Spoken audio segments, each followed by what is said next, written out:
C'est un vrai plaisir de se retrouver, me semble-t-il, à la veille en plus d'un départ en vacances pour les fêtes de fin d'année, autour d'un symbole fort qui nous unit dans les établissements scolaires et dans notre société française. C'est le symbole de la laïcité. Vous savez comme moi que le 9 décembre, c'est la journée anniversaire de la laïcité, la journée symbole de la laïcité.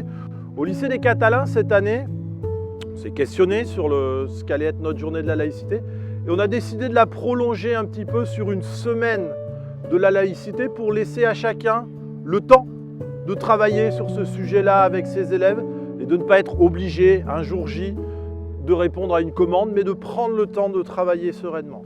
On ira voir tout à l'heure, on a sur un filet qui est notre mur de la laïcité, quelques petits mots d'élèves qui ont été mis là suite à des échanges, à des débats dans les salles de classe tout au long de la semaine.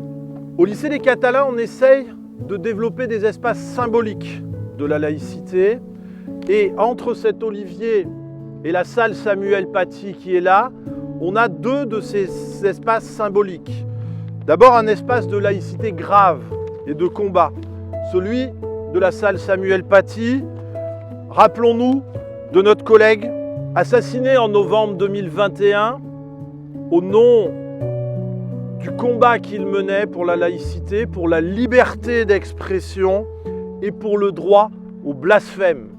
Mais nous voulons aussi, et c'était l'idée cette année du comité qui s'est réuni autour de cette cérémonie de la laïcité, nous voulions d'une laïcité positive, d'une laïcité joyeuse. Et cet arbre, qui est l'arbre de la paix, qui est l'arbre de la confiance, il nous semblait que c'était utile, important de montrer que la laïcité pouvait être quelque chose justement de joyeux et pas simplement une commémoration dure et triste. C'était vraiment cette idée-là qui nous a animés. Si tu veux libérer le drapeau pour que l'on voit la plaque.